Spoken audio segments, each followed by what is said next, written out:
अब हम पढ़ते हैं कि सेल साइकिल क्या होता है। ठीक है, the cell cycle is a series of events in eukaryotic cell life from its formation to its division into two daughter cells. अब सेल साइकिल क्या होती है? Basically the cell cycle is series of events, ऐसे events जो कि eukaryotic cell में होते हैं। अब यूकैरियोटिक सेल कौन सा होता है? आपने पढ़े होंगे बेसिक में कि यूकैरियोटिक सेल होता है, एक प्रोकैरियोटिक होता है। यूकैरियोटिक वो होता है जिसमें ट्रू न्यूक्लियस होता है। ठीक है, ये बात याद रखें, इसके पास ट्रू न्यूक्लियस होता है। तो जब इसकी फॉर्मेशन होती है और इसकी डिवीजन से लेकर और ये जब अपने दो डॉटर सेल्स बनाता है तो इसको हम बोलते हैं, ये हमारे पास है सेल साइकिल। अब सेल साइकिल के दो फेज होते हैं। It has two main phase, एक होता है इंटरफेज और दूसरा होता है माइटोसिस। ठीक है, अब सबसे पहले हम पढ़ते हैं कि इंटरफेज क्या होता है। 90% ऑफ सेल साइकिल टाइम, अब इसमें 90% ऑफ जो सेल साइकिल का टाइम होता है वो इंटरफेज में होता है। अब ये इंटरफेज क्या होता है? Cell performs its normal life cycle functions according to its types. ठीक है, अब वो अपनी नॉर्मल लाइफ परफॉर्म कर रहा होता है, prepares for the next division. ठीक है, और फिर अपने खुद को प्रिपेयर करता है नेक्स्ट डिवीजन के लिए। और उसके फिर 3 फेज होते हैं, याद रखने हैं कि सबसे पहले इंटरफेज होता है।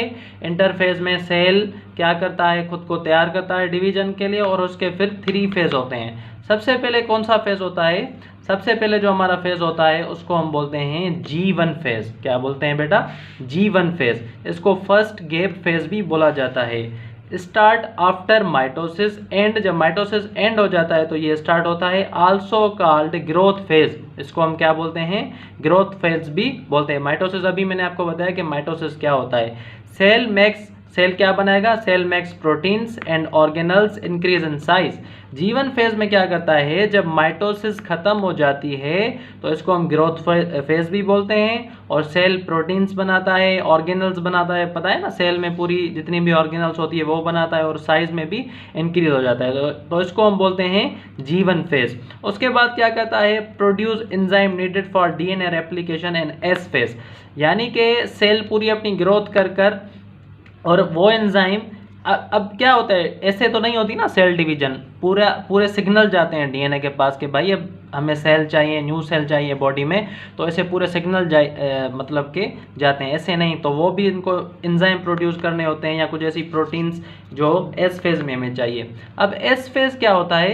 एस फेज को बोला जाता है सिंथेसाइज फेज। क्या बोला जाता है इसको? Synthesize phase. अब इसमें क्या होता है? DNA replication occurs, DNA replicate होता है। Each chromosome duplicates into 2 sister chromatids, number of chromosomes stay the same. अब देखें, मैंने ये आपको पहले भी बताया कि ये हमारे पास ये आप देखें, ये सेंट्रोमेयर है। अब ये अपनी डुप्लीकेट कॉपी बनाएंगी, फिर इनको हम बोलेंगे। अब इसमें 1 क्रोमेटिड थी ना, इसमें 1 थी, अब इसमें हो गई 2 क्रोमेटिड्स, क्योंकि यहाँ पर हमारा क्या हुआ? डीएनए रेप्लिकेट हुआ। डीएनए रेप्लिकेशन का मैंने आपको बताया था कि डीएनए रेप्लिकेशन क्या होता है।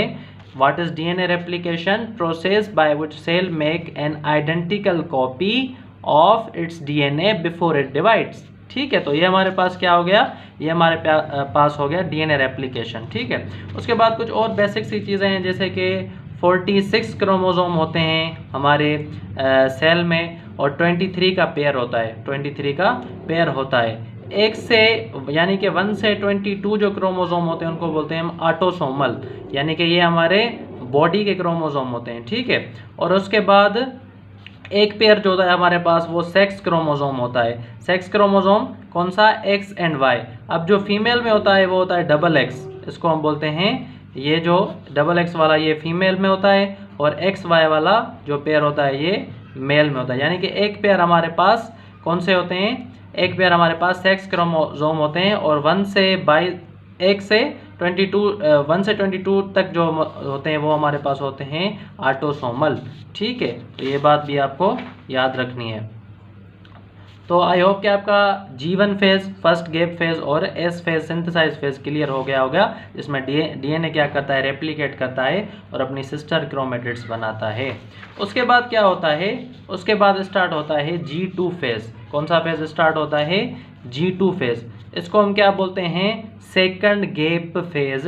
इसमें क्या होता है, cell grows more and make proteins for division. Cell मजीद ग्रो होता है और क्या करता है, प्रोटीन बनाता है डिवीजन के लिए, ठीक है। Checks and repairs DNA errors from replication. अगर तो आपका डीएनए है, सेल का जो डीएनए है वो रेप्लिकेट हुआ है, उसने अपनी कॉपी बनाई है, अगर तो उसमें कोई एरर आई है तो वो भी ये कंफर्म करता है, ठीक है। कौन से फेज में होती है, ये भी G2 फेज में होती है, जिसको हम सेकंड गैप फेज बोलते हैं, ठीक है। Recognize connects for mitosis. उसके बाद जी, ये बात समझ में आई, रीऑर्गेनाइज कंटेंट, जो पूरा इसका कंटेंट होता है उसको रीऑर्गेनाइज करता है, क्योंकि अभी क्या होनी है, अभी होनी है माइटोसिस। सॉरी, ये हमारे पास क्या है, रीऑर्गेनाइज कंटेंट, जितना भी उसका कंटेंट होता है उसको रीऑर्गेनाइज करता है माइटोसिस के लिए। उसके बाद हमारे पास होता है G0 फेज। अब ये क्या होता है, टेम्पररी, या तो परमानेंट जो हमारी सेल डिवीजन है वो स्टॉप हो जाती है, उसको हम बोलते हैं G0 फेज। अब ये कुछ सेल्स में होती है, सारे सेल्स में नहीं होती, क्योंकि आपको पता है जो हमारी माइटोसिस है वो हमारी हर वक्त होती रहती है। तो कुछ ऐसे सेल्स भी होते हैं जैसे एपिथेलियल सेल्स हो गए, या कुछ और भी सेल्स है, जैसे कि आपके बुक में भी कुछ एग्जाम्पल दिए हुए हैं उन सेल्स के, तो उनमें नहीं होती, उनमें नहीं रुकती, उनमें या तो टेम्पररी बंद हो जाती है या तो परमानेंट, ठीक है। उसके बाद एम फेज होता है। बेसिकली एम फेज जो है ना, एम फेज ये आगे दो में डिवाइड होता है, ठीक है। एक होता है आपका जिसमें साइटोप्लाज्म साइटोकाइनेसिस और दूसरा कैरियोकाइनेसिस, ठीक है।